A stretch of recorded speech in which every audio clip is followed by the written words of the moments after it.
जी, आज के लेक्चर का आगाज करते हैं। सबसे पहले पार्ट 1 शेयर कैपिटल, चैप्टर 14 में पार्ट 1 हमारा कंप्लीट हो गया है, लेकिन अभी तक हमने इसके पास्ट पेपर्स के क्वेश्चन प्रैक्टिस नहीं किए। तो अभी आज के लेक्चर में पहले हम पार्ट 1 शेयर कैपिटल के पास्ट पेपर के क्वेश्चन प्रैक्टिस करेंगे, फिर उसके बाद आगे फ्रेश कंसेप्ट की तरफ चलेंगे।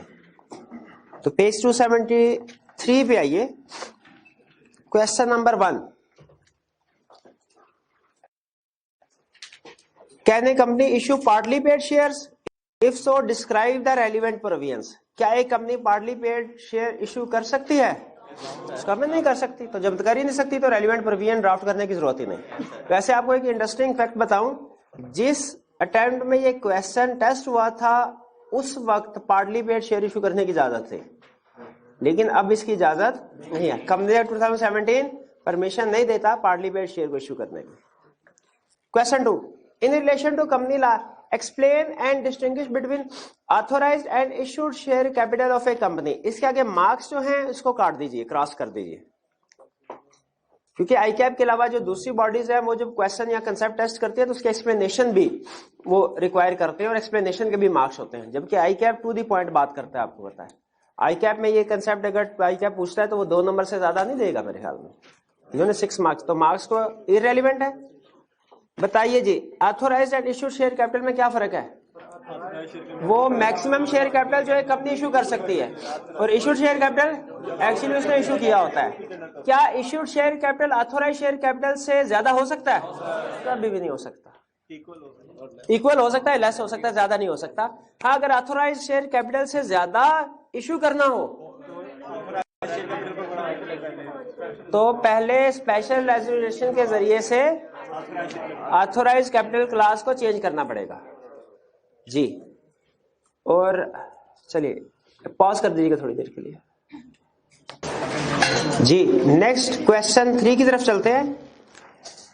A company is proposing to have a paid up capital of ₹50 million, comprising 5 million ordinary share of ₹10 each. According to its financing plan, it will need ₹25 million for startup and the balance after 12 months. Directors are considering the following: at the outset, issue 5 million shares with 50% to be paid at time of issue, and the balance after 12 months on making a call on the shareholders. Comment on approach being considered by the directors. जी बताइए, क्या ये approach adopt की जा सकती है? नहीं की, क्यों नहीं की जा सकती? ये पार्टली पेड शेयर की केस है, पार्टली पेड शेयर अलाउड नहीं है, ठीक है। अच्छा बताइए, इसके अल्टरनेट के तौर पे क्या अप्रोच फिजिबल है कि बजाय ये कि 5 million ordinary share of ₹10 each अभी इशू किए जाए, 5 रिसीव पार्टली पेड, कंपनी को चाहिए कि 2.5 मिलियन ऑर्डिनरी शेयर अभी इशू करे फुली पेड, और 2.5 मिलियन 1 साल के बाद जब पैसों की जरूरत पड़े तब शेयर इशू कर ले। पार्टली पेड शेयर इशू करने की परमिशन नहीं है। Question 4, the directors of Sherwani Limited wish to increase the authorized capital of the company from 100 million to ₹200 million. You are required to inform them about relevant provisions regarding increase in authorized capital contained in the Companies Act 2017. क्या relevant provision है? सबसे पहले special resolution को within 15 days to the registrar send करेंगे, फिर उसे registrar को notify करना है। हमने कितने दिनों में नोटिफाई करना है रजिस्ट्रार को? विद इन 15 डेज, ठीक है। तो पहले हम ये लिखेंगे कि 100 मिलियन से 200 मिलियन इंक्रीज करने के लिए मेमोरेंडम की अल्ट्रेशन की जरूरत पड़ेगी। उसके बाद हमने स्पेशल रेजोल्यूशन पास करनी है अल्ट्रेशन के लिए, और फिर रजिस्ट्रार को नोटिफाई कर रहा है विद इन 15 डेज, 30 डेज नहीं है, 15 days. Question 5, which type of company is permitted to buy back or purchase its own shares? Listed company. Buy back और परचेज ऑन शेयर का मतलब पता है? जो इशू कर चुकी हो कंपनी। नॉर्मली कोई भी कंपनी शेयर को कैंसिल कर सकती है। हमने अल्ट्रेशन शेयर कैपिटल में वेज ऑफ अल्ट्रेशन में पढ़ा था कैंसिल, लेकिन वहां पे कैंसिल से मतलब था जो अभी इशूड नहीं हुए, ठीक है। बाय बैक का मतलब ये होता है कि जो कंपनी इशू कर चुकी हो शेयर्स वो कैंसिल कर रही, तो वो भी लेकिन वो सिर्फ कौन सी कंपनी कर सकती है? लिस्टेड कंपनी, और वो भी कमीशन की अप्रूवल के साथ। ये रिडीम हो रहा है फिर। जी, तो इसका जो आंसर होगा कि listed company. Question 6, Sega limited a listed company has 2 classes of ordinary share, class A and class B. क्या ऐसा पॉसिबल है कि ऑर्डिनरी शेयर की क्लासेस हो जाएं? बिल्कुल पॉसिबल है। In order to attract foreign investor, directors intend to issue a new class of ordinary share, that is class C, with no voting rights. क्या नई क्लास भी बनाई जा सकती है? अच्छा, ऐसे हो सकता है कि ऑर्डिनरी शेयर की कोई क्लास और उसका वोटिंग राइट ही ना हो? भाई नॉर्मली तो ऑर्डिनरी शेयर्स में वोटिंग राइट्स होते हैं। अच्छा सुने, नॉर्मल रूल क्या है? ऑर्डिनरी शेयर्स पे वोटिंग राइट्स होते हैं और प्रेफरेंस शेयर्स के वोटिंग राइट्स नहीं होते, ये नॉर्मल रूल है।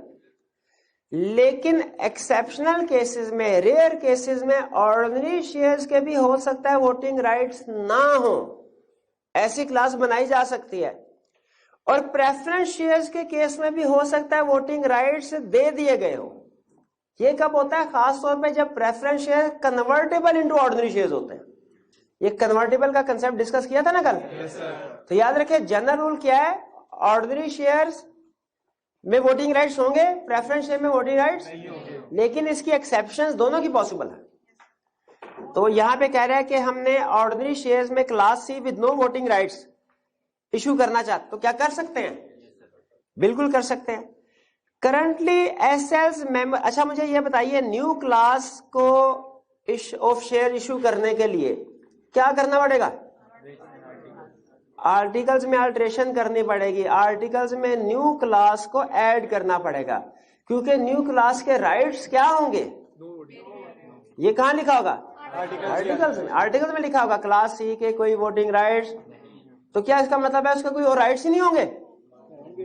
क्या क्लास सी के कोई राइट्स नहीं होंगे? नहीं होंगे, वोटिंग राइट्स नहीं है, बाकी तो होंगे ना। बल्कि हो सकता है ये उन्होंने सैक्रिफाइस किया है तो बाकी राइट्स से उससे ज्यादा हो, तो बाकी के कुछ ना कुछ और राइट्स भी होंगे। वो कहां लिखने हैं? आर्टिकल्स में। Currently, SL's memorandum and articles of association do not contain such class of shares. इसमें मेमोरेंडम को भी अंडरलाइन कीजिए, आर्टिकल्स को भी अंडरलाइन कीजिए। अच्छा, आर्टिकल्स में इस क्लास के बारे में कोई जिक्र नहीं है, ये बात समझ में आती है क्योंकि न्यू क्लास इशू कर रहे हैं। ये मेमोरेंडम का जिक्र क्यों कर रहा है? Memorandum do not contain such class of share. Memorandum में तो क्लासेस ऑफ शेयर्स होती नहीं है, मेमोरेंडम में तो काइंड्स ऑफ शेयर्स होती है ना, ऑर्डिनरी प्रेफरेंस, और प्रेफरेंस है नहीं। तो मेमोरेंडम उसने क्यों लिखा? क्या पता कंपनी का ऑथोराइज शेयर कैपिटल कम है और इशूड शेयर कैपिटल ज्यादा हो रहा हो, और इसी वजह, और कोई रीजन नहीं है। वरना तो देखे क्लासेस ऑफ शेयर्स या उनके राइट्स के बारे में कोई इंफॉर्मेशन मेमोरेंडम में इंक्लूड नहीं करते। तो उसने ये क्यों कहा है कि memorandum do not contain any information class for such share? क्यों कहा? जरा सोचे क्यों कहा। एक ही रीजन हो सकती है, क्या?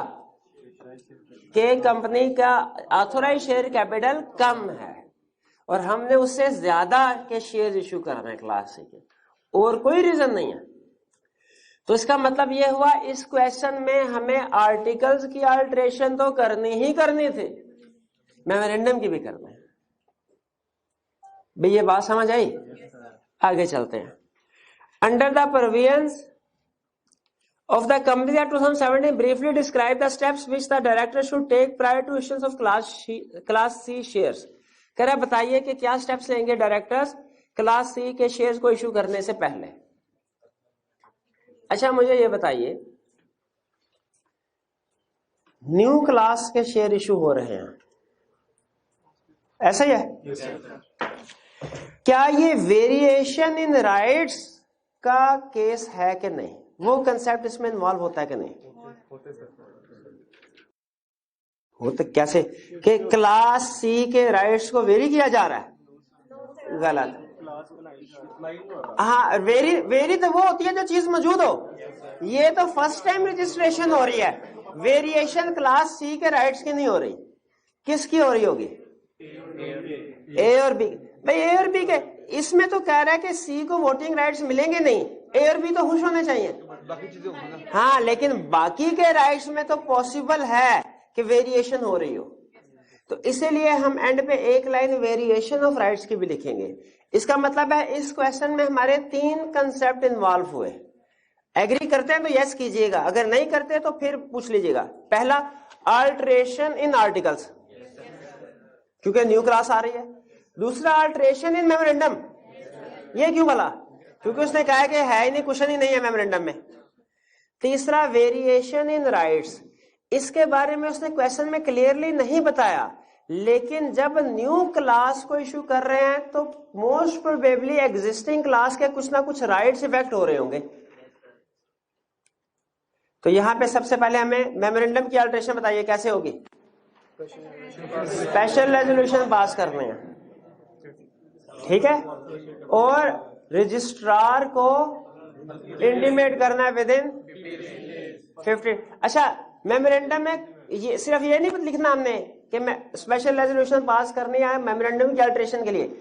मेमोरेंडम में जिस क्लास की अल्टरेशन करनी है वो बताना है कि हम स्पेशल रेजोल्यूशन पास करेंगे to alter authorised capital class in memorandum of association, और फिर उसके बाद रजिस्ट्रार को नोटिफाई करना कितने दिनों में? 15, 30 डेज में नहीं करना। हाँ, जो नोटिफाई करना है वो 15 डेज में ही करना है।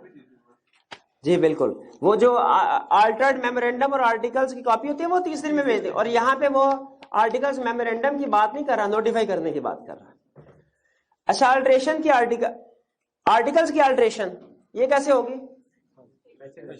स्पेशल रेजोल्यूशन पास करेंगे और नोटिफाई करेंगे रजिस्ट्रार को, और अल्टर्ड मेमोरेंडम आर्टिकल जमा करवाएंगे 30 डेज। ये तो होगी अल्टरेशन इन आर्टिकल्स। तीसरा point, variation in share holders rights, इसमें क्या लिखेंगे? स्पेशल रेजोल्यूशन पास हो जाएगी plus 3/4 majority of affected class भी अप्रूवल देगी, ठीक है। तो ये इस क्वेश्चन में बेसिकली 3 अल्टरेशन या वेरिएशंस हैं, एक मेमोरेंडम की, एक आर्टिकल्स की, और वेरिएशन राइट्स। वेरिएशन राइट्स उसने क्लियरली नहीं मेंशन किया तो स्टूडेंट थोड़ा सा कंफ्यूज होते हैं, लेकिन देखिए जब भी new rights, new class of shares create की जा रही है तो कहीं ना कहीं एग्जिस्टिंग क्लास के राइट्स वेरी होते हैं, वोटिंग ना सही, दूसरे डिविडेंड वाले सही। 6 क्लियर? आगे चलते हैं। 7, briefly describe the main characteristics of shares. ये मेरे भाई बताएं, मेन कैरेक्टरिस्टिक्स ऑफ शेयर बताइए। उनके डिस्टिंक्टिव नंबर हो गए, और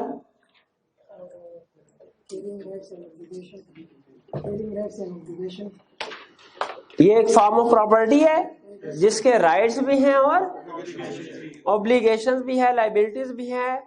शेयर्स की क्या लायबिलिटीज होती हैं? शेयर पे क्या लायबिलिटी होती है? अगर पार्टली पेड है तो अनपेड अमाउंट तक की लायबिलिटी है, फुली पेड है तो कोई लायबिलिटी नहीं है। जी, शेयर के क्या राइट्स होते हैं? Right to receive dividend, right to receive notice and attend AGM, voting rights, और right issue and bonus issue, ठीक है। और ये तो ऑर्डिनरी शेयर के राइट्स ना, प्रेफरेंस शेयर के भी तो राइट्स होते हैं कुछ।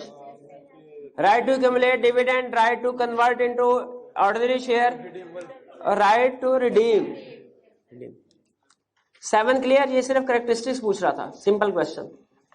8, can a company have more than 1 classes of share capital? बिल्कुल हो सकते हैं, अभी बढ़िए। अच्छा, कहाँ? ऑर्डिनरी शेयर में या प्रेफरेंस शेयर में? दोनों में हो सकते हैं। अच्छा, ऑर्डिनरी शेयर और प्रेफरेंस शेयर ये क्लासेस नहीं होती, ये काइंड ऑफ शेयर है, और ये मेमोरेंडम में रजिस्टर्ड होते हैं। B, what variation are possible with regard to rights and privileges of different classes of share holders? क्या वेरिएशन पॉसिबल है different classes of share holders में? ये जो अभी आपसे variation discuss, voting rights, right to receive dividend, right to attend meeting, right issue, bonus issue. अच्छा बताइए, क्या प्रेफरेंस शेयर के राइट्स भी डिस्कस कर देंगे? बिल्कुल कर सकते हैं, क्योंकि उसने मेंशन नहीं किया, उसने सिर्फ इतना कहा है different classes of share holder, ये नहीं कहा ऑर्डिनरी शेयर होल्डर। अगर ऑर्डिनरी शेयर होल्डर कहता तो फिर हम सिर्फ ऑर्डिनरी शेयर के राइट्स की बात करते हैं। यहां पे चूंकि उसने स्पेसिफाई नहीं किया तो हम प्रेफरेंस शेयर के जो राइट्स हैं उनको भी डिस्कस कर सकते हैं। मैक्सिमम कितने पॉइंट लिखने चाहिए? वेरिएशन देखें, 2-3 अल्फाज है, मेरे ख्याल है 6 लिखते तो ठीक है। आपके ध्यान में आ रहा होगा कि 1 पॉइंट का 1 नंबर है, मेरे ध्यान में आ रहा है कि 1 पॉइंट का आधा नंबर है। छोटे छोटे पॉइंट लिख, नहीं तो यहाँ पे भी उतने पॉइंट लिखने हैं। राइट टू रिसीव डिविडेंड, बस खत्म 1 पॉइंट। नहीं तो ये शॉर्ट ही कर, यही इतना ही लिखवाया है मैंने। Right to receive dividend, right to attend general meeting, voting rights, बस खत्म, ये इतना ही पॉइंट है। Question 9, briefly describe the nature of preference share and ordinary share. अच्छा, उसने ये नहीं कहा मुझे डिफरेंशिएट करो, नेचर एक्सप्लेन करने को कहा है, लेकिन वही पॉइंट आप लिखेंगे जो आपने कंपैरिजन में लिखे थे, ठीक है, कि ordinary share preference share. Ordinary share को बताइए, ऑर्डिनरी शेयर क्या होते हैं मेरे भाई? हाँ जी, प्रेफरेंस शेयर होल्डर्स को किस चीज पे प्रेफरेंस मिलती है? सर उनको ऑर्डिनरी से जो डिविडेंड मिलता है उससे पहले मिलता है। डिविडेंड पहले प्रेफरेंस शेयर वालों को मिलेगा, और सर उसके बाद उनके जब कंपनी वाइंड अप हो रही होगी तो रीपेमेंट ऑफ कैपिटल पहले इनको मिलेगी। Question 10, RA Limited is a public limited company. It has 2 classes of shares, namely A and B. Directors of the company have decided to restrict the voting rights of Class A shareholders. In lieu thereof, they shall be allowed to get preference in payment of dividend. एक तरफ उनके rights को restrict कर रहे हैं, दूसरी तरफ उनको कह रहे हैं कि आप डिविडेंड आप पहले ले लीजिएगा, यानी वेरिएशन इन राइट्स का कंसेप्ट आ गया। देखिए, राइट्स दोनों तरह से वेरी हो सकते हैं ना, ये नहीं आपने सोचना कि अच्छा एक तरफ कम करें एक तरफ ज्यादा, डेबिट क्रेडिट इक्वल हो गया चलो कुछ भी नहीं करना। नहीं, राइट्स वेरी हो रहे हैं। Set a procedure through which the decision of directors can be put into effect. बताइए कैसे डिसीजन जो है ये इसको इंप्लीमेंट किया जा सकता है। सबसे पहले वेरिएशन हो सकती है, लेकिन this will required alteration in share capital, sorry alteration in articles, alteration in articles. उसके लिए क्या करना पड़ेगा? स्पेशल रेजोल्यूशन पास करनी पड़ेगी, और विद इन अफेक्टेड क्लास की 3/4 मेजोरिटी भी चाहिए, और नोटिफाई करना है रजिस्ट्रार को 30 डेज 15 डेज। वो पहले तो आपने अभी थोड़ी देर पहले 15 डेज कहा था, वो कौन से थे? वो थी ऑथोराइज शेयर कैपिटल की अल्टरेशन वाली बात, उसमें नोटिफाई किया था। तो ये जहन में रखिएगा, जब शेयर कैपिटल में अल्टरेशन होगी शेयर कैपिटल क्लास में, उसमें 15 डेज है, ठीक है। अल्टरेशन इन राइट्स इसके लिए 30 डेज है, और इसमें हम अल्टर्ड मेमोरेंडम और आर्टिकल सबमिट करवा रहे हैं। डेज में कंफ्यूज नहीं होना आपने, क्योंकि एग्जामिनर को पता है कि डेज याद करने में स्टूडेंट को प्रॉब्लम होती है, स्टूडेंट डेज मिक्स कर देते हैं। वो जानबूझ के ऐसे क्वेश्चन या एमसीक्यू सेट करेगा जिसमें डेज मिक्स हो रहे होंगे। तो आपने ध्यान से एवेल्युएट करना, आइडेंटिफाई करना है कि कहां पे 15 डेज है, कहां पे 30 डेज। 10 क्लियर? 11 में ये, who has the right to object the resolution pass for variation in rights of any particular class of share holders. किसको राइट है? 10% of affected class of members. And what shall be the procedure for lodging such an objection? वो apply करेंगे कहां? Court में। कितने दिनों में? 30 days, correct. 12, Paradise Limited upon passing a special resolution of August 20, 2010 made amendments in its articles of association affecting substantial rights associated with Class B shares of the company. Few aggrieved shareholders having objection on the special resolution intend to file an application in the court for the cancellation of the above resolution. Concept समझ आ रहा है? पढ़ा हुआ हमने। Discuss the relevant provisions of Company Act 2017 specifying the following. A. The condition which the aggrieved shareholder will have to comply with to be eligible for filing an application in the court for cancellation of the above resolution. 10% shareholders of the affected class, ठीक है।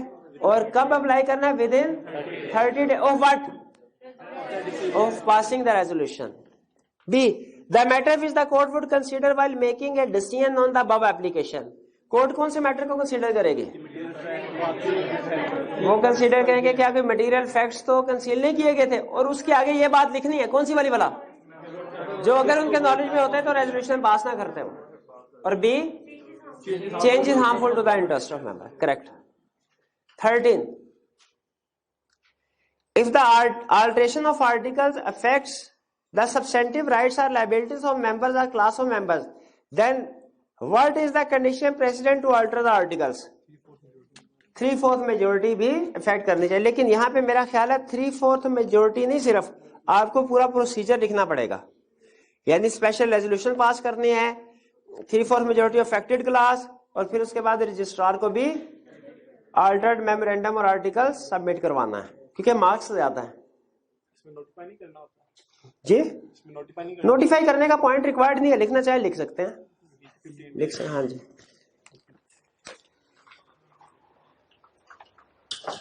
Question 14. Paid up capital of Sigma Limited comprises of two classes of ordinary share A and B having different rights. Directors approved a resolution their meeting granting the same rights to both the classes of shareholders. Later the member, अच्छा अब ये देखें, members ने resolution pass की कि दोनों classes को same rights मिल जाए. राइट्स को वेरी किया गया. Later the members in a general meeting approved the resolution by altering the articles of association to give effect to the variation in rights of shareholder. बाद में resolution pass कर दी गई, members ने भी resolution pass कर दी. Question under the provisions of Companies Act 2017. What do you understand by variation of shareholders' rights? Variation of shareholders' right का मतलब क्या है? कि शेयर होल्डर के कौन से राइट्स को वेरी किया जाए? वोटिंग राइट्स को, राइट टू अटेंड मीटिंग, और राइट टू रिसीव डिविडेंड वगैरह. ये राइट्स को वेरी किया जाएगा, यही तो कहलाते हैं variation share holders rights. Second, a small group of members holding class A share is objecting to the variation in their rights. Discuss how these aggrieved members can challenge the variation of their rights and ask for its cancellation. जी, small group जो है वो एतराज कर रहा है, कैसे ये वेरिएशन को चैलेंज कर सकता है? At least 10% of affected class go to apply to court within 30 days.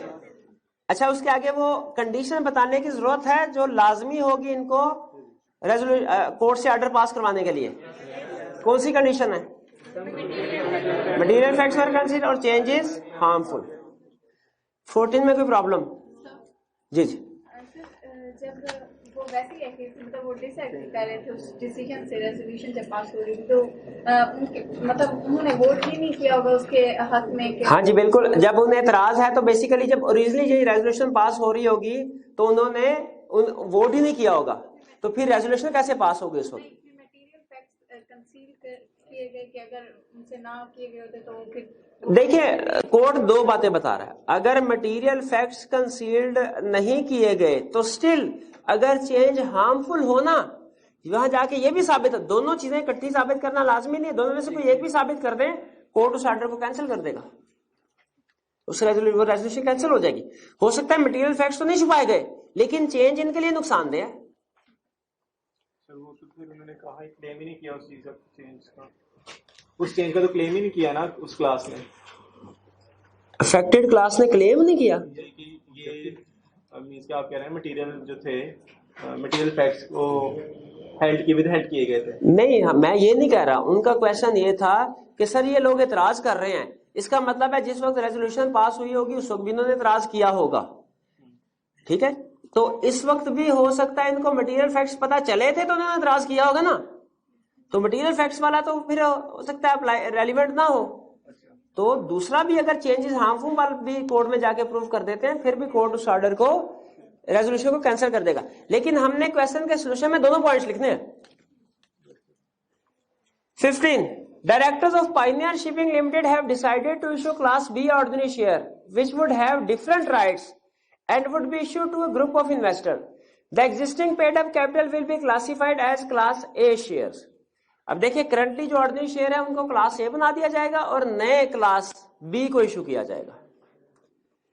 ए में कह रहा है in the light of company share capital variation rights and privileges rules 2000 explain the following. अब हमें इस तरफ जाने की जरूरत नहीं है कि वो ये जो लॉ ये क्या कहता है, मतलब ये क्या लॉ है, हमें जरूरी है कि लिखा क्या हुआ है, रेलिवेंट प्रोविजन क्या है। कह रहा है validity of directors resolution regarding the issuance of class B shares.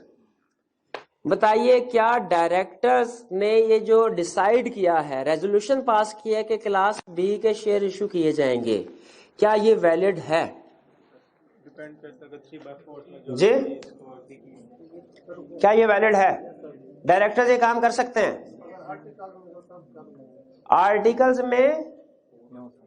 Articles में पावर ऑथोराइज कैपिटल की अल्टरेशन की होनी चाहिए, ये हमने पढ़ा है। Variation in share holders rights के लिए क्या पढ़ा है हमने? क्या डायरेक्टर कर सकते हैं?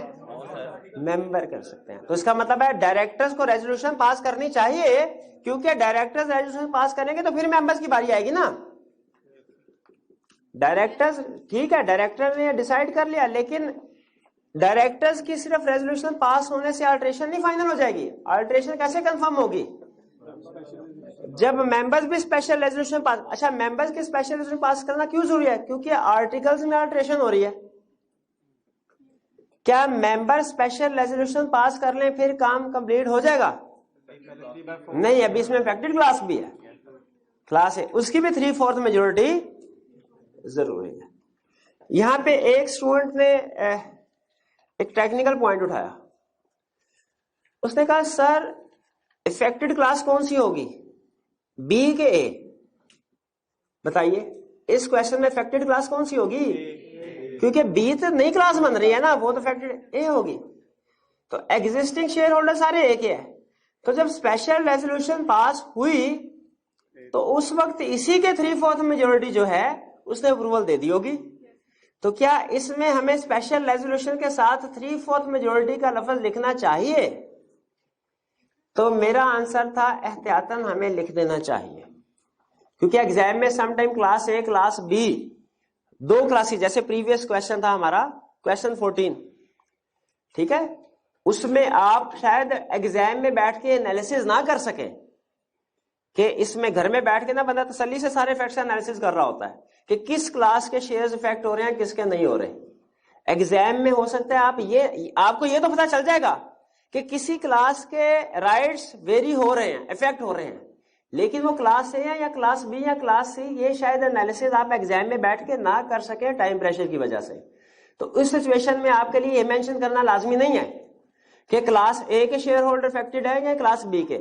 आप सिंपल ये स्टेटमेंट लिख दिया करें कि इफेक्टेड क्लास की 3/4 मेजोरिटी की अप्रूवल भी रिक्वायर्ड है। ये जनरल रूल बना ले कि जब कभी variation in share holder right का केस आएगा, आपने स्पेशल रेजोल्यूशन के साथ हमेशा इफेक्टेड क्लास की 3/4 मेजोरिटी की बात लाजमी लिखनी है।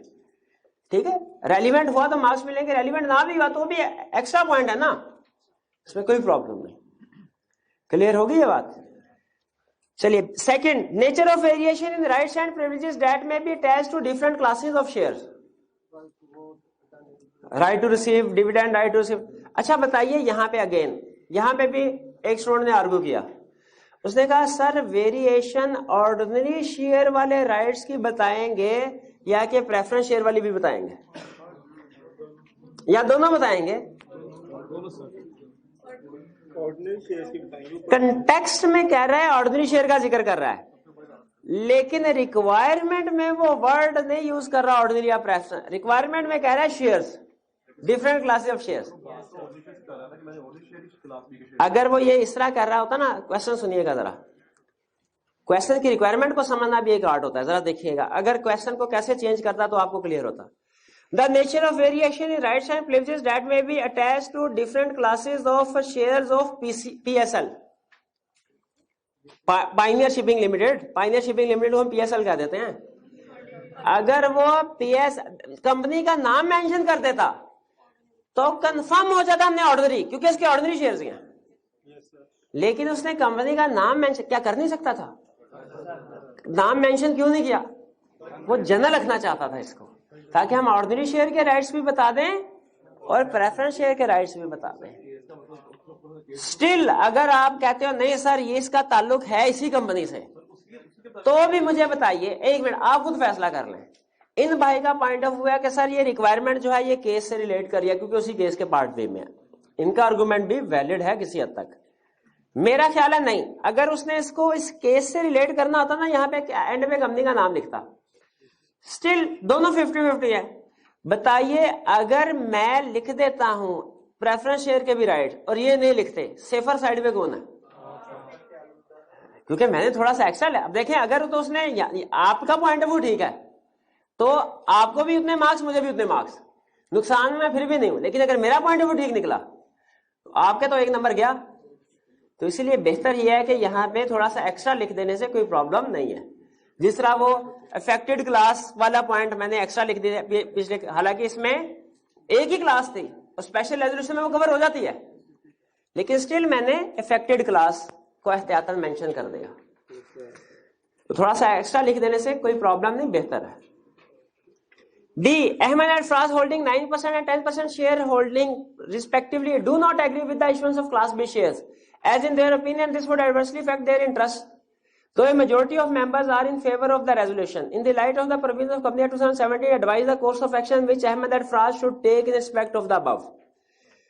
जी बताइए क्या अहमद और फराज को करना चाहिए? कोड ऑफ जाए और विद इन 30 days और वो हमें कंडीशन लिखनी चाहिए जो साबित करने हैं, बिल्कुल लिखना। अच्छा मुझे बताइए अगर अकेला फराज जाए कोर्ट तो इसकी एप्लीकेशन सुनी जाएगी और अगर अकेला अहमद जाए नहीं होगी। करेक्ट। चलिए इसमें कोई क्वेश्चन पूछना चाहते हो? कोई क्वेश्चन नहीं। चलिए इसको करते हैं क्लोज और अब हम नेक्स्ट पार्ट की तरफ चलते हैं। नेक्स्ट पार्ट कौन सा है? प्रोस्पेक्टस। प्रोस्पेक्टस है पढ़ना है और किस लिए? देखने के लिए लिखा है। अच्छा नहीं वो राइट साइड वाला नहीं पढ़ना, वो इंशाल्लाह कल पढ़ेंगे। लेकिन ये तकरीबन 15 मिनट में ये कंप्लीट हो जाएगा। 10 से 15 मिनट में इसको स्टडी कर लेते हैं। नेक्स्ट पार्ट कौन सा हमारा? प्रोस्पेक्टस क्या होता है? डेफिनेशन से शुरू करते हैं। कंसेप्चुअली आपको पता है जब भी कोई पब्लिक कंपनी ने शेयर्स इश्यू करने हो जनरल पब्लिक को, तो वो जो डॉक्यूमेंट इश्यू करती है जिसमें इनवाइट किया जाता है जनरल पब्लिक को कि भाइयों आओ हमारे कंपनी के शेयर्स खरीदो, उसे क्या कहते हैं? प्रोस्पेक्टस। अब इसकी डेफिनेशन है, कहते हैं प्रोस्पेक्टस क्या है? प्रोस्पेक्टस है डॉक्यूमेंट जो क्या करती है? ऑफर करती है। क्या ऑफर करती है? सिक्योरिटीज। किसको? पब्लिक है या जनरल पब्लिक है एक ही बात है, इसका मतलब है अवाम। अवाम कहे या आम अवाम कहे वो एक ही बात है। तो पब्लिक या जनरल पब्लिक एक ही बात। यहाँ पे वर्ड यूज हुआ सिक्योरिटीज से क्या? हाँ आपको बताया मैंने, एक सिंगल वर्ड सिंगुलर फॉर्म होती है सिक्योरिटी, एक प्लूरल फॉर्म सिक्योरिटीज। सिक्योरिटी एड लफ्ज यूज होता है मर्केंटाइल लॉ में। इसका मतलब क्या है? कर्जा दिया और जमानत के तौर पे कोई चीज लिखवाई। सिक्योरिटीज प्लूरल फॉर्म यूज होती है कंपनी लॉ में। इसका मतलब क्या है? शेयर्स और डिबेंचर को जब हम कलेक्टिवली यूज करना चाहते हैं तो वर्ड यूज करते हैं सिक्योरिटीज। असल में जनरल पब्लिक को शेयर यूज करना हो या डिबेंचर यूज करना हो, दोनों के लिए प्रोस्पेक्टस ही है, इशू करते हैं। लेकिन अगर आपने ये लिखना है कि अगर एक कंपनी जनरल पब्लिक को शेयर या डिबेंचर इशू करना चाहती है तो उसे प्रोस्पेक्टस इशू करना पड़ेगा। तो शेयर और डिबेंचर दो अल्फाज है ना, अगर आप एक लफ्ज इस्तेमाल करना चाहें तो क्या यूज करेंगे? सिक्योरिटीज। प्रोस्पेक्टस समझ आ गया क्या है? कोई भी डॉक्यूमेंट जो जनरल पब्लिक को इशू करते हैं आप इनवाइट करने के लिए कि आइए हमारे शेयर और डिबेंचर्स खरीदिए। अच्छा प्रोस्पेक्टस मुझे बताइए, प्रोस्पेक्टस जनरल पब्लिक को इशू करने के लिए कोई रेगुलेटरी रिक्वायरमेंट होती है? अप्रूवल वगैरह भी लेनी पड़ती है? अच्छा मुझे जरा सोच के बताइए, कोई भी डॉक्यूमेंट, अच्छा डॉक्यूमेंट कोई भी है, वो नोटिस हो, वो अखबार में इश्तिहार हो, वो कोई भी डॉक्यूमेंट हो, अगर जनरल पब्लिक को इशू किया जा रहा है इनवाइट करने के लिए कि आओ हमें पैसे दो, तो प्रोस्पेक्टस होगा वो। और प्रोस्पेक्टस के ऊपर सारी लंबी चौड़ी लीगल रिक्वायरमेंट्स भी अप्लाई होंगी, ठीक है, जो हमने कल के लेक्चर में पढ़ने हैं। अच्छा, अब मुझे ये बताइए, एक बैंक है, क्या एक बैंक कंपनी होती है? क्या वो अखबार में इश्तिहार देती है? क्या कोई अखबार में इश्तिहार नहीं आता, आइए हमारे बैंक में पैसे जमा करवाइए 5 साल के लिए और इसमें 12% रेट ऑफ इंटरेस्ट पे मुनाफा कमाइए? ये कभी अखबार में इश्तिहार नहीं पढ़ा आपने इस तरह का? मुझे बताइए, क्या वो प्रॉस्पेक्टस उसे कहेंगे? अगर वो आम कंपनी की तरफ से इशू किया जाता ना, तो चूंकि जनरल पब्लिक से पैसे इनवाइट किए जा रहे हैं, हम कहते हैं ये प्रॉस्पेक्टस है और इसका कमीशन से अप्रूवल लेना जरूरी है और बाकी लीगल रिक्वायरमेंट पूरी करना जरूरी है। बैंक वाले ने कहा भाईजान हमारा तो रोज का काम ही यही है कि हम जनरल पब्लिक से पैसे इनवाइट करते हैं, डिपॉजिट करते हैं और उनको लोन देते हैं। अगर हमारे ऊपर आपने ये डेफिनेशन लगाई ना कि जो भी डॉक्यूमेंट जनरल पब्लिक को इशू की जाए पैसे मांगने के लिए वो प्रॉस्पेक्टस होगी, फिर तो हमारा हर अखबार में इश्तिहार जो हम हर हफ्ते या हर महीने देख वो प्रॉस्पेक्टस होगा और हमें उसके लिए लंबी चौड़ी रिक्वायरमेंट पूरी करनी पड़ेगी और एससीसीपी से हर दफा अप्रूवल भी लेनी पड़ेगी। तो लॉ ने फिर इसको एक्सेप्शन दे दी। उन्होंने कहा जो डॉक्यूमेंट्स बैंक या non banking finance companies issue करेंगी वो प्रॉस्पेक्टस नहीं होगी, या जो सर्टिफिकेट ऑफ इन्वेस्टमेंट और certificate of deposits bank issue करते हैं या non banking finance companies issue करती हैं वो प्रॉस्पेक्टस नहीं होंगे। आपने बैंक में अगर इंटरेस्ट कमाना हो, एक तरीका है बैंक में अकाउंट खुलवाएं, सेविंग अकाउंट, उसमें पैसे जमा करवा दें या डिपॉजिट अकाउंट में।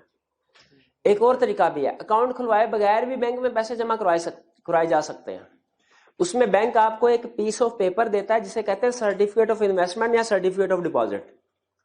आप बैंक को वो पीस ऑफ पेपर देते हैं और बैंक 3 महीने 6 महीने साल का आप बैंक को पैसे देते हैं और बैंक आपको 3 महीने 6 महीने साल के लिए एक पेज देता है सर्टिफिकेट ऑफ इन्वेस्टमेंट या सर्टिफिकेट ऑफ डिपॉजिट, जिसके ऊपर लिखा होता है आपने कितने पैसे कितने अरसे के लिए बैंक के पास रखवाए हैं। अब अगर आप देखें ना कंसेप्चुअली, काम वो भी ऐसे ही कर रहा है जैसे कंपनी के शेयर और डिबेंचर करते हैं। वो सर्टिफिकेट ऑफ इन्वेस्टमेंट या सर्टिफिकेट ऑफ डिपॉजिट का भी तरीकाकार, वो भी एक पीस ऑफ पेपर है, शेयर और डिबेंचर भी पीस ऑफ पेपर है, वो भी जनरल पब्लिक दे रही है बैंक को और शेयर डिबेंचर पैसे जनरल पब्लिक दे रही है बैंक को और बैंक उनको सर्टिफिकेट ऑफ इन्वेस्टमेंट या सर्टिफिकेट डिपॉजिट दे रहा है। कंपनी के केस में भी जनरल पब्लिक पैसे कंपनी को देती है और कंपनी उनको पीस ऑफ पेपर यानी शेयर या डिबेंचर देते हैं। लेकिन लॉ ने इसको कहा ये कंपनी वाले केस में ये तो प्रॉस्पेक्टस कहलाएगा, सर्टिफिकेट ऑफ इन्वेस्टमेंट या सर्टिफिकेट डिपॉजिट प्रॉस्पेक्टस नहीं कहलाएगा। क्यों? बेसिक रीजन क्या भला? क्योंकि ये इनका रोजमर्रा का काम है। अगर इनको हमने प्रॉस्पेक्टस कह के प्रॉस्पेक्टस वाली प्रोविजंस पे अप्लाई कर देते हैं, ये हर रोज कमीशन के पास पहुंचे होते हैं अप्रूवल लेने के लिए।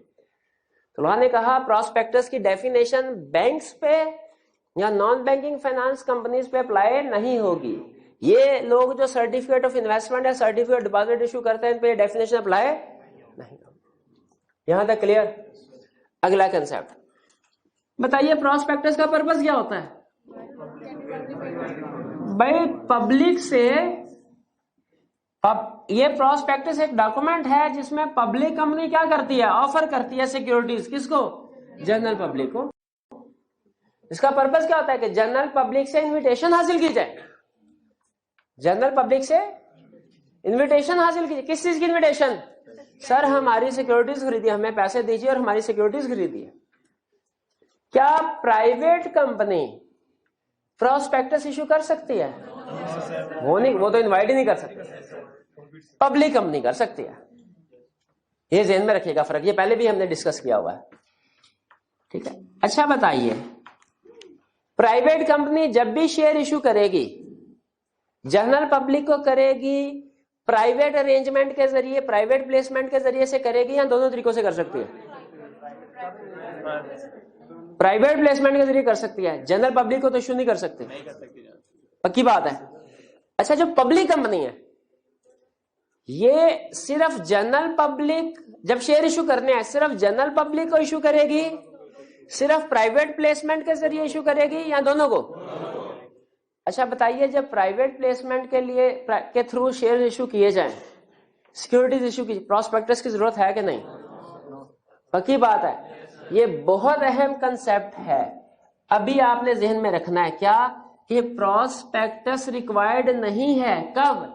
जब एक पब्लिक कंपनी प्राइवेट प्लेसमेंट के जरिए शेयर इशू करें। यानी हमारा कंप्लीट कंसेप्ट क्या बना, प्राइवेट कंपनी ने शेयर्स कभी भी जनरल पब्लिक को इशू नहीं करने। पब्लिक कंपनी इशू कर सकती है, जनरल पब्लिक को भी प्राइवेट प्लेसमेंट के जरिए भी।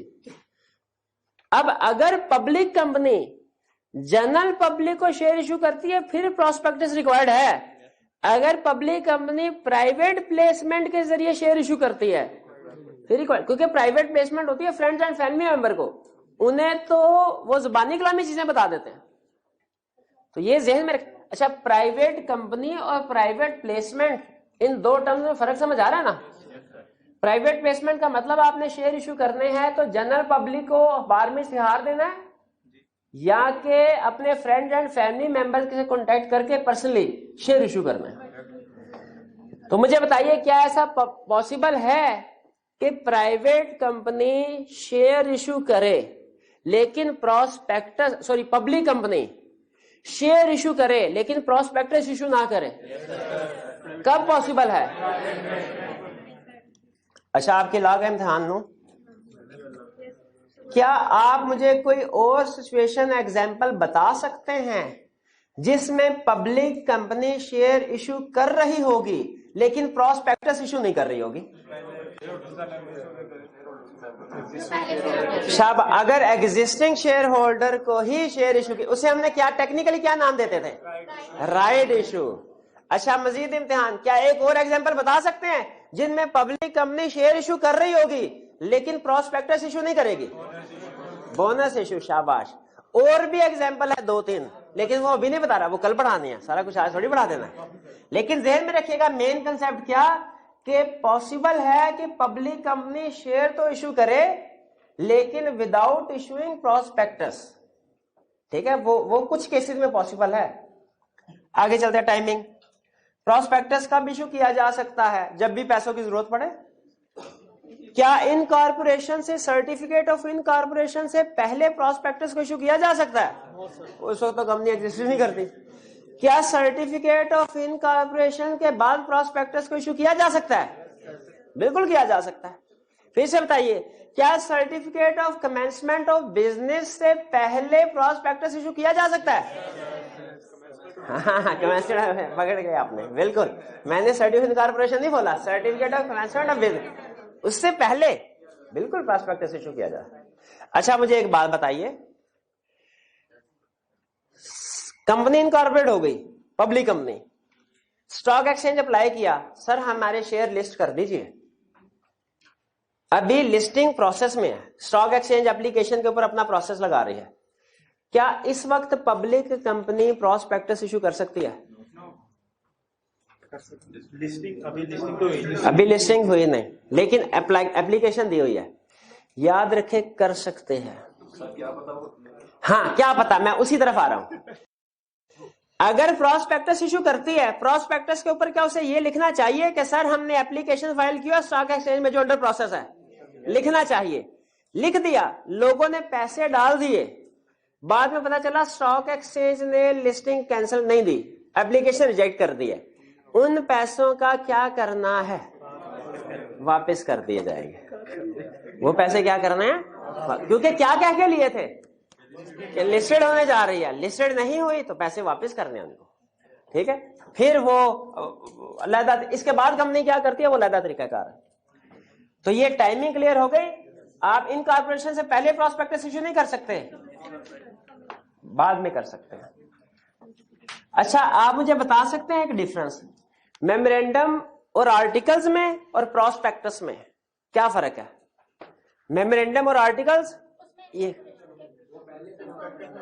मेमोरेंडम और आर्टिकल्स पहले होते हैं, आर्टिकल्स बाद में। ये सॉरी, मेमोरेंडम आर्टिकल्स पहले, प्रोस्पेक्टस बाद में। नहीं,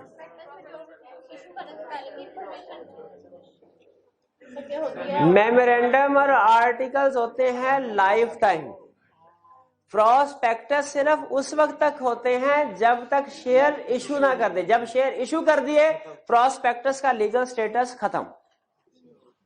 ठीक है, तो ये ध्यान में रखिएगा, प्रोस्पेक्टस एक्सपायर हो जाता है आफ्टर सर्टेन पीरियड ऑफ, कब? जब शेयर इशू हो जाए।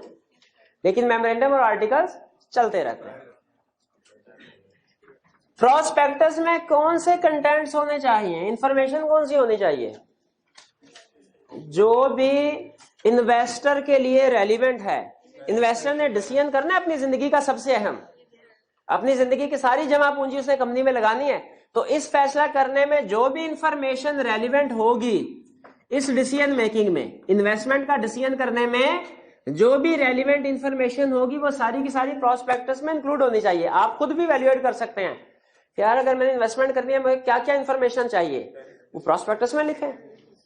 लेकिन इसमें चूंकि रिस्क था कि डायरेक्टर्स डंडी मार जाएंगे, वो जो उनकी प्लस पॉइंट में इंफॉर्मेशन जा रही है वो तो लिख देंगे, जो नेगेटिव में जा रहे हैं वो नहीं लिखेंगे। इसीलिए ये गाइडेंस देने के बाद कमीशन ने खुद भी स्पेसिफाई कर दिया भाई ये प्रोस्पेक्टस में चीजें होनी चाहिए। जिस तरह आर्टिकल्स के कंटेंट्स की लिस्ट आपने याद की है ना, उसी तरह एक जमाने में हमारे सिलेबस में प्रोस्पेक्टस में क्या क्या इंफॉर्मेशन आएगी इसकी भी लिस्ट होती थी। अब नहीं है, वो इतनी लंबी होती थी, अब नहीं है।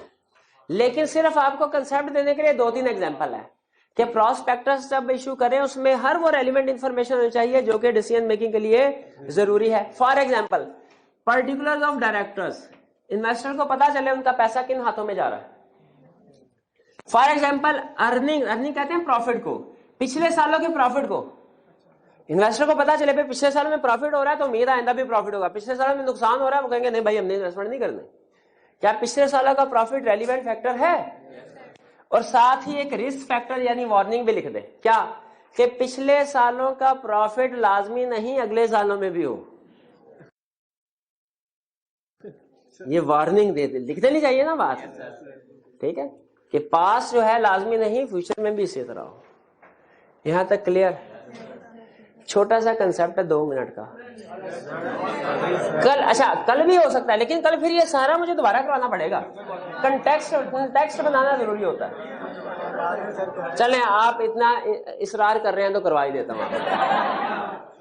मल्टीपल एक सिचुएशन आपके सामने ला रहा हूं। आपको अगर फर्ज कीजिए कंपनी के मालिक हैं और आपको बैंक से लोन चाहिए इस तरह कि 100 मिलियन आज, 200 मिलियन 2 महीने बाद और 100 मिलियन 4 महीने बाद, टोटल कितना पैसा चाहिए? आप बैंक से 400 का 400 आज ही निकलवा के रख लेंगे? क्यों नहीं? इंटरेस्ट बढ़ता रहेगा। आप कहेगा भाई जब पैसे की जरूरत पड़ेगी तब उस बैंक से निकलवाऊंगा ना। उसी तरह अगर आपने फैसला किया मैं बैंक से नहीं, मैं शेयर होल्डर से मंगवाता हूं पैसे, तो इस सिचुएशन में बताइए 400 के 400 मिलियन के शेयर आज ही इशू कर देंगे कि उसी तरह पहले 100 के, जब 100 मिलियन की जरूरत पड़ी 100 मिलियन के शेयर इशू किए, जब 200 मिलियन की जरूरत पड़ी 200 के, फिर किस तरह करेंगे भाई? इसी तरह टाइम बाय टाइम चलेंगे ना, पहले 100 फिर 200, क्योंकि इन्वेस्टर जो शेयर होल्डर होता है ना वो भी जब पैसे लगाता है तो वो अगले दिन पूछना शुरू कर देता है भाई प्रॉफिट कितना, डिविडेंड कब दोगे। तो इसीलिए बेहतर फाइनेंसिंग स्ट्रेटजी यही होती है कि जब आपको पैसों की जरूरत हो तभी आप दूसरों से पैसे मंगवाएं। लेकिन यहां पे मसला क्या है, क्या कंपनी को आज एक प्रोस्पेक्टस इशू करना चाहिए 100 मिलियन का, फिर 2 महीने बाद 200 मिलियन का नया प्रोस्पेक्टस, उसके लिए अलग लीगल रिक्वायरमेंट, फिर 4 महीने बाद नया प्रोस्पेक्टस 100 मिलियन के लिए, उसके लिए अलग अप्रूवल SECB की और अलग लीगल रिक्वायरमेंट्स लंबी चौड़ी जो हमने कल पढ़नी है। क्या हर दफा इसी तरह करना चाहिए कि वो काम करना चाहिए जो ICAP करता है? ICAP क्या करता है भला?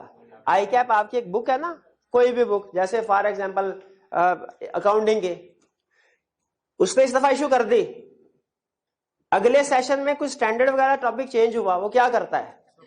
हाँ, सप्लीमेंट इशू कर। वो ये नहीं करता सारी की सारी किताब रिवाइज कर दे, वो छोटा सा सप्लीमेंट, सिर्फ रेलिवेंट पोर्शन जो रिवाइज हुआ है वो आपको मिल जाता है, और बाकी की किताब आप वही पुरानी पढ़ते हैं। नॉर्मली बिजनेस लॉ में भी, लेकिन इस दफा बिजनेस लॉ उसने रिवाइज कर दिया, ठीक है, क्योंकि चेंजेस ज्यादा थी तो उसने कहा, वरना पिछले सेशन में सप्लीमेंट इशू किया था, उससे पिछले सेशन में भी सप्लीमेंट था, ठीक है। हाँ, इसी तरह इसी तरह लॉ ने एक ऑप्शन दिया कंपनीज को, क्या? शेल्फ प्रोस्पेक्टस की। शेल्फ प्रोस्पेक्टस किस मकसद के लिए है? मल्टीपल ऑफर्स के लिए, multiple offers with in prescribed time. अगर आपको पता है अगले 6 महीने में आपको हर महीने 100 मिलियन की जरूरत पड़ेगी और आप चाहते हैं 600 मिलियन अभी नहीं लेना बल्कि हर महीने 100 मिलियन, तो आप एक प्रोस्पेक्टस इशू करेंगे जिसे कहेंगे शेल्फ प्रोस्पेक्टस। इसकी अप्रूवल होगी 6 महीनों के लिए और इसके ऊपर अमाउंट लिखी होगी 600 मिलियन। ठीक है, 600 मिलियन 6 महीनों के लिए। अब शेल्फ प्रोस्पेक्टस मल्टीपल ऑफर्स के लिए कितनी ऑफर्स? 6, और विद इन प्रेस्क्राइब टाइम कितने टाइम के लिए? 6 महीनों के लिए। अब इसका फायदा क्या होगा? आपको हर महीने बाद जब 100 मिलियन आपने इकट्ठा करना है, अलहदा से प्रोस्पेक्टस बना के कमीशन से अप्रूवल लेने की जरूरत नहीं है, यही चलेगा। लेकिन मुझे बताइए, पहली दफा हमने शेल्फ प्रोस्पेक्टस इशू कर दिया, दूसरे महीने जाके पता चला कुछ डायरेक्टर में चेंज हो गया, क्या करें फिर? सप्लीमेंट टू प्रोस्पेक्टस इशू करना है। और अगर कोई चेंज नहीं हुआ तो सप्लीमेंट की जरूरत ही नहीं। लेकिन अगर कोई चेंज हुआ है तो फिर जो अपडेटेड डिस्क्लोजर्स हैं, अपडेटेड इंफॉर्मेशन लेने के लिए सप्लीमेंट। लेकिन याद रखिए, शेल्फ प्रोस्पेक्टस यूज कब करते हैं? जब आपको मल्टीपल ऑफरिंग की जरूरत हो। अगर आपको आज ही 600 मिलियन की जरूरत है तो फिर शेल्फ प्रोस्पेक्टस नहीं होगा, फिर सिंपल प्रोस्पेक्टस इशू करेंगे। लेकिन जब पीरियोडिकली पैसों की जरूरत हो और पहले से पता हो आपको महीने बाद इतने पैसों की जरूरत पड़ेगी, 2 महीने बाद इतने पैसों की जरूरत पड़ेगी, तो फिर हर महीने नया प्रोस्पेक्टस इशू करना बेवकूफी है। हाँ, उतने महीनों के लिए आप शेल्फ प्रोस्पेक्टस बना के रजिस्टर करवा लें कमीशन से। भाई, शेल्फ प्रोस्पेक्टस और सप्लीमेंट में फर्क समझ आ गया? और ये दोनों यूज कब होते हैं भला? जब मल्टीपल ऑफरिंग करनी हो विद इन प्रेस्क्राइब टाइम। ये था हमारा आज का लेक्चर। आज का लेक्चर यहाँ पे कंक्लूड करते हैं। कल इंशाल्लाह फिर फर्दर नेक्स्ट लर्निंग ऑब्जेक्टिव की तरफ चलेंगे। अल्लाह हाफिज।